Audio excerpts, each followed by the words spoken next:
Di balik keindahan alam Sulawesi Tengah, tersembunyi ancaman kesehatan yang mungkin kita tidak sadari.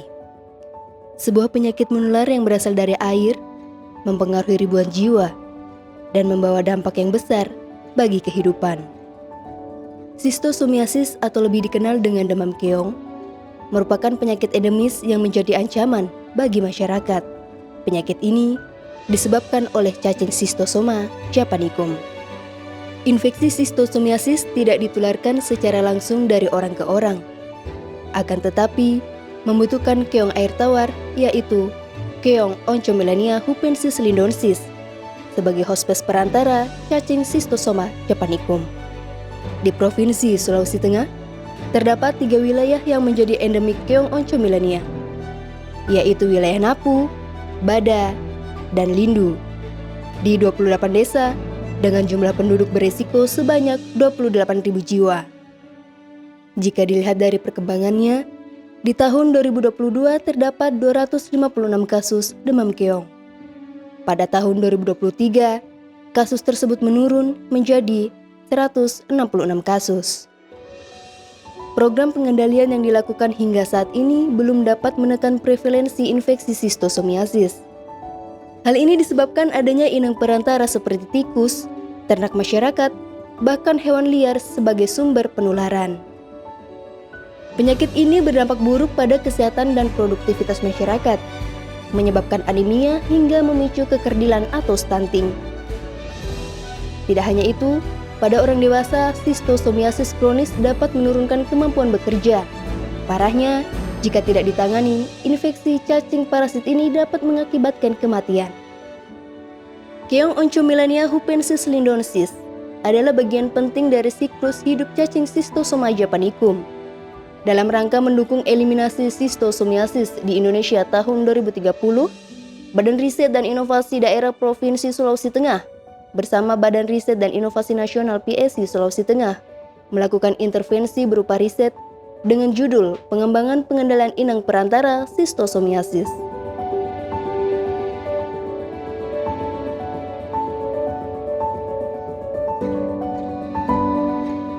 Riset yang dilakukan pada tahun 2024 ini berfokus pada daerah Napu yang terdiri dari 3 kecamatan, yaitu Kecamatan Lore Utara, Lore Timur, dan Lore Piore.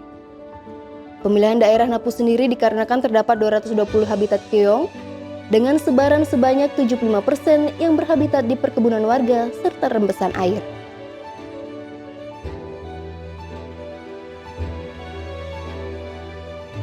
Untuk sejarah schistosomiasis itu pertama kali ditemukan oleh Muller dan Tess pada tahun 1937 di Lindu.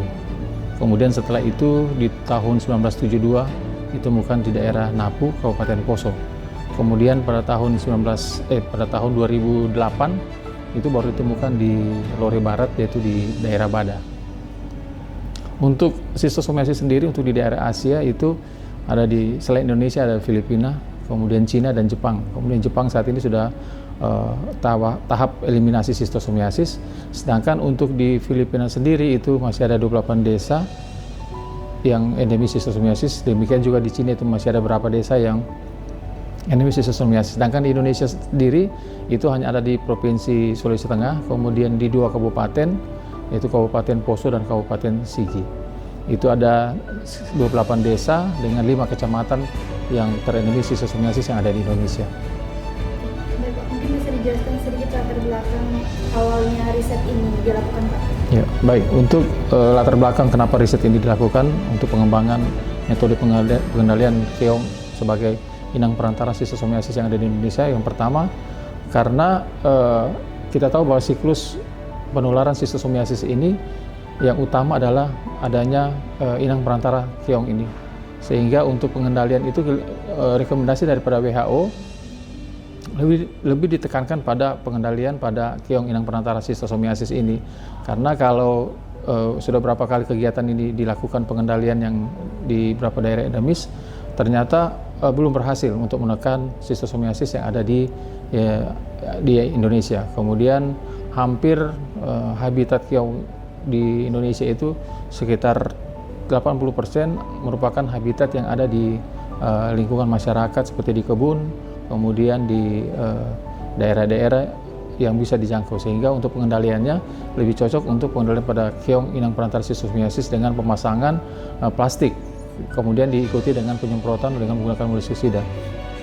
Selama ini dilakukan dengan melakukan penyemprotan molluscicida itu kurang efektif, karena di sana daerah, terutama di Napu itu daerah hujan yang cukup tinggi, sehingga pada saat penyemprotan efektivitas untuk membunuh keong itu tidak efektif, sehingga kalau dilakukan dengan ikut serta dengan penutupan menggunakan plastik hitam itu sangat efektif, bisa sampai 4 bulan pengendalian keong itu lebih baik. Baik, tujuan ini sendiri dilakukan untuk melihat efektivitas dari kematian keong pada saat pemasangan setelah penyemprotan, kemudian dilakukan penutupan dengan menggunakan plastik hitam untuk mulsa, sehingga diharapkan kepadatan keong yang tinggi itu dapat menjadi rendah karena adanya penyemprotan dengan penutupan, sehingga dapat membunuh keong dengan lebih efektif.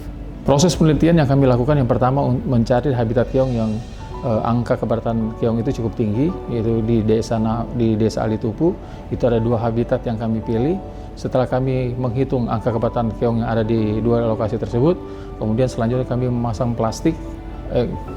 Kita melakukan penyemprotan dulu dengan menggunakan molluscicida yang sudah ditentukan. Setelah kita melakukan penyemprotan, kemudian kita menutup daerah tersebut dengan menggunakan plastik. Kemudian setelah itu kita menghitung kepadatan keong mulai dari hari pertama, hari ketiga, kemudian hari ke-7, hari ke-15, hari ke-30, kemudian sampai 2 bulan berikutnya atau hari ke-60. Ini sebenarnya kita masih melihat sampai ke hari 90. Sebagai kira-kira apakah dengan penutupan plastik yang menggunakan molluscicida ini efektif sampai hari yang ke-90 nanti. Yang utama setelah bahan yang digunakan itu plastik mulsa, itu untuk menutup setelah disemprot. Kemudian yang kedua itu tentu adanya sarung tangan, kemudian menggunakan sepatu boot, kemudian menggunakan pinset, kemudian menggunakan alkohol. Itu semua digunakan agar supaya pada saat kita memasuki atau mengambil keong yang ada di daerah habitat tersebut tidak terinfeksi atau kena sistosomiasis tersebut. Kalau hewan lain itu sebagai reservoir, jadi bukan sebagai inang. Dia hampir sama dengan manusia, dia sebenarnya sebagai reservoir, sebagai pendular. Jadi kalau keong itu sebagai tempat hidup dari serkaria yang ada di yang keluar dari keong tersebut. Tapi kalau di manusia itu dia cacing dewasanya hidup di manusia atau di hewan, sehingga cacing itu dia akan bertelur, kemudian bertelur itu keluar dari feses manusia atau hewan. Kemudian setelah keluar itu akan menghasilkan mirasidium. Mirasidium itu yang akan masuk ke keong dan dia akan berkembang menjadi serkaria. Serkaria itu setelah dia keluar dari tubuh keong, dia akan mencari manusia atau hewan, sehingga dia sebagai reservoir. Baik, untuk lama penelitian yang kami lakukan untuk 6 bulan, mulai dari tahap penyusunan proposal, kemudian sampai tahap mencari lokasi yang cocok untuk melakukan penyemprotan dengan pemasangan plastik, kemudian melakukan penghitungan kepadatan keong mulai dari hari pertama sampai ke hari 60, sekitar 6 bulan. Kemudian waktu untuk analisis hasil, kemudian membuat laporan, itu sekitar 6 bulan yang kami butuhkan.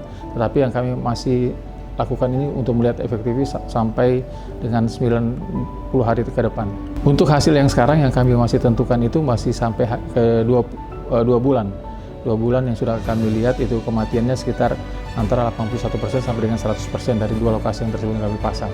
Tetapi kami coba melihat lagi sampai 2 bulan ke depan, apakah dengan pemasangan plastik dengan penyemprotan itu masih efektif sampai 4 bulan ke depan.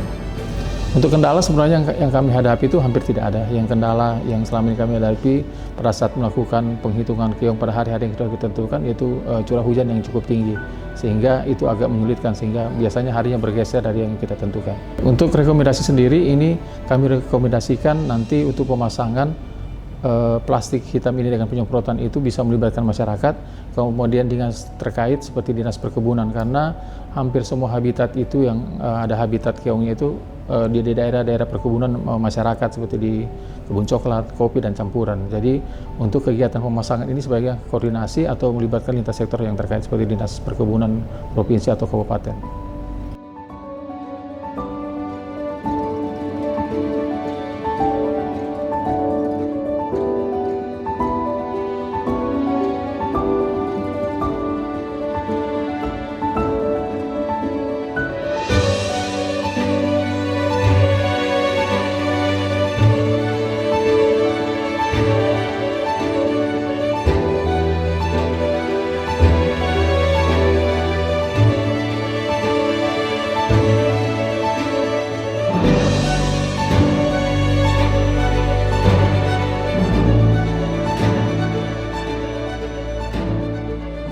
Dalam pengendaliannya, tim periset mengembangkan metode dengan menggunakan moluskisida, yang kemudian ditutup dengan plastik hitam atau mulsa sebagai pelapis lahan dan saluran air yang merupakan daerah fokus keong.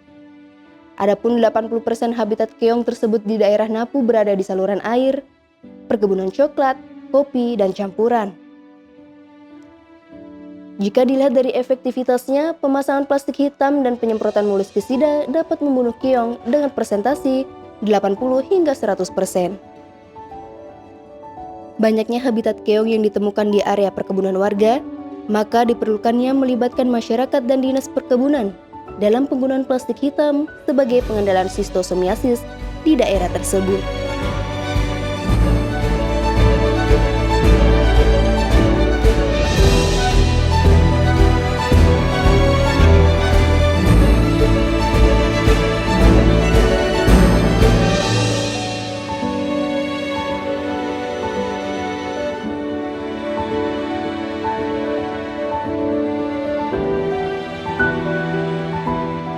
Perjalanan melawan sistosomiasis adalah perjalanan panjang, penuh tantangan, namun syarat dengan harapan. Kolaborasi antar lintas sektor serta masyarakat menjadi pondasi yang kokoh dalam mewujudkan Sulawesi Tengah yang bebas dari sistosomiasis.